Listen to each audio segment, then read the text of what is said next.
আসসালামু আলাইকুম। এটিএম এর পক্ষ থেকে সবাইকে জানাই আন্তরিক শুভেচ্ছা। আশা করি সবাই ভালো আছেন।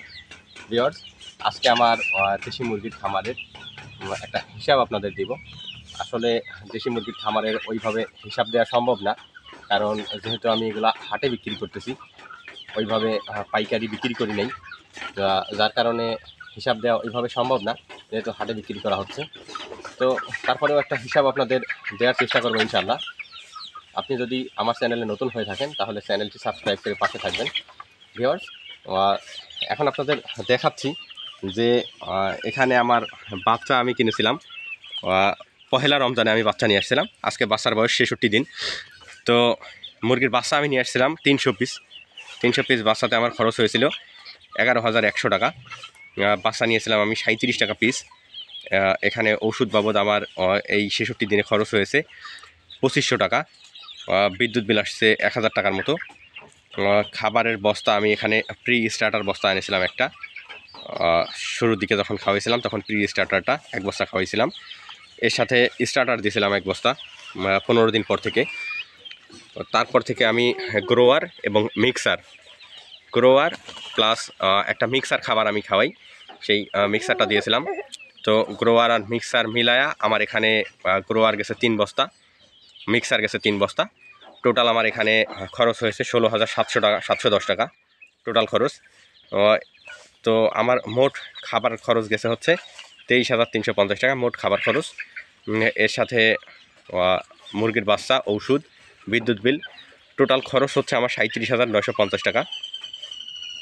এখন আমি বাচ্চা এখন বর্তমান গতকালকে আমি বিক্রি করেছি 250 টাকা পিস। যেটা আমার এখানে যে বাচ্চাগুলো আছে এগুলা সবই বড় সাইজের বাচ্চা। এর মধ্যে থেকে আমি ছোটো যে বাচ্চাগুলা সেগুলা বেছে বেছে আমি বিক্রি করেছিলাম 200 টাকা পিস। এটা এখন আমার এখানে যা আছে এগুলা সব হচ্ছে বড় যেগুলা সেগুলো রাখা। এগুলা 200-250 টাকা প্লাস বিক্রি করা যাবে, 250 টাকার উপরে। এখানে আমি 300 বাচ্চার মধ্যে আমার 20টা বাচ্চা মারা গেছে। বাকি 280 পিস বাচ্চা 200 টাকা আমি শুরুর দিকে বিক্রি শুরু করেছিলাম। এরপর থেকে আমি এখন যে বিক্রি করতেছি এগুলো 250 টাকা পিস বিক্রি করতেছি। বাকি যেগুলো আছে এগুলো 250 প্লাস বিক্রি হবে। তারপরেও 220 টাকা গড় হিসাব ধরে, 220 টাকা গড় হিসাব এখানে ধরছি আমি। তাতে আমার 280 পিস বাচ্চা আমার বিক্রি হয় হচ্ছে 61,600 টাকা। 280 পিস বাচ্চা যদি আমি 220 টাকা পিস ধরি, যেখানে আমি 200 টাকা থেকে বিক্রি শুরু করি, এখন 250 টাকা বিক্রি করতেছি, তাতে আমার টোটাল আসে হচ্ছে 220 টাকা গড় হিসাবে 61,600 টাকা। তো আমার এখানে খরচ হচ্ছে 37,950 টাকা। 37,950 টাকা থেকে 61,650 টাকা থেকে 37,950 টাকা বাদ দিলে আমার এখানে লাভ আসে 23,650 টাকা।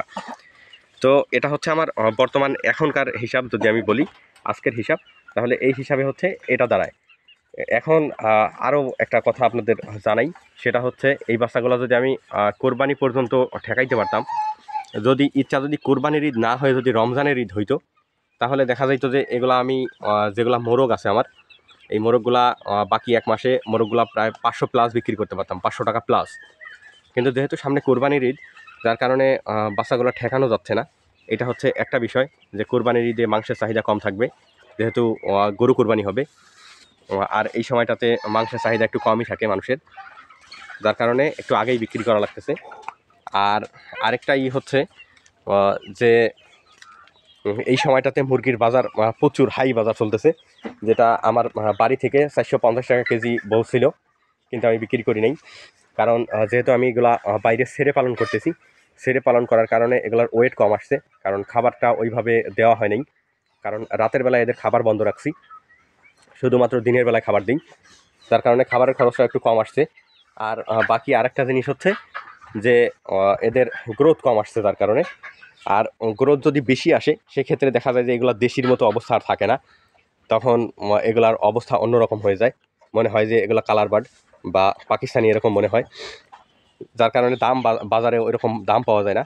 এখন আমার যেটা আছে এটাই হচ্ছে দেশির একদম অরিজিনাল, যেটা সেটা দেশির মতো একদম, যার কারণে বাজারটাও ভালো পাচ্ছি।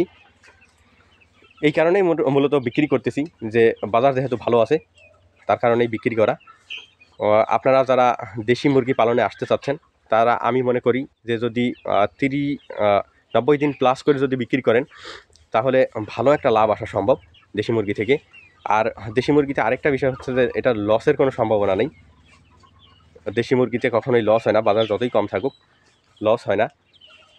আর আরেকটা জিনিস যেটা আপনাদের বলতে চাচ্ছিলাম সেটা হচ্ছে বাসা যদি নিজে উৎপাদন করা যায়, দেখা গেছে আপনার যদি 20টা মুরগি থাকে, ডিম উৎপাদনের মুরগি, তাহলে সেখান থেকে আপনি নিজে যদি বাচ্চা উৎপাদন করেন তাহলে বাচ্চার রেট দেখা যাবে যে আপনার 20 থেকে 22 টাকার মধ্যেই আপনি বাচ্চা উৎপাদন করে ফেলতে পারবেন, যেটা আমি যেখান থেকে কিনে আনছি সেখানে 37 টাকা পিস, যার কারণে ওখানে একটা খরচ একটু বেশি গেছে। দেশি মুরগি পালনে আপনি যদি একটু হিসাব করে পালন করেন তাহলে অনেক লাভ করা সম্ভব। যেমনটা আপনি সোনালির বাচ্চা আপনাকে কিনে আনতে হবে, বা লেয়ারের বাচ্চা আপনাকে কিনে আনতে হবে, ব্রয়লারের বাচ্চা আপনাকে কিনে আনতে হবে, কিন্তু দেশিটা একদমই ভিন্ন, যেটা আপনি নিজে এর বাচ্চা আপনি উৎপাদন করতে সক্ষম। আপনি নিজেই পারেন আপনার নিজের খামারের বাচ্চা কীরকম কালার প্রয়োজন, আপনি নিজে কালারগুলা পছন্দ করে সেই অনুযায়ী আপনি প্যারেন্টস বানিয়ে নিতে পারবেন। তাহলে দেখা যাবে যে আপনার প্যারেন্টস যেরকম আসবে বাচ্চাগুলোর কালারও এরকমই আসবে, সেক্ষেত্রে বাজারও ভালো পাবেন। এভাবে যদি আপনি একটু চিন্তা করে যদি দেশি মুরগি পালন করেন তাহলে আমি মনে করি যে দেশিতে যত পরিমাণ লাভ হওয়া সম্ভব এতটা লাভ আপনি অন্য কোনো মুরগিতে করতে পারবেন না, বা অন্য কোনো সেক্টরে করা সম্ভব না। অল্প পুঁজিতে দেশি মুরগিতেই অধিক লাভ। আসসালামু আলাইকুম ওয়া রাহমাতুল্লাহ।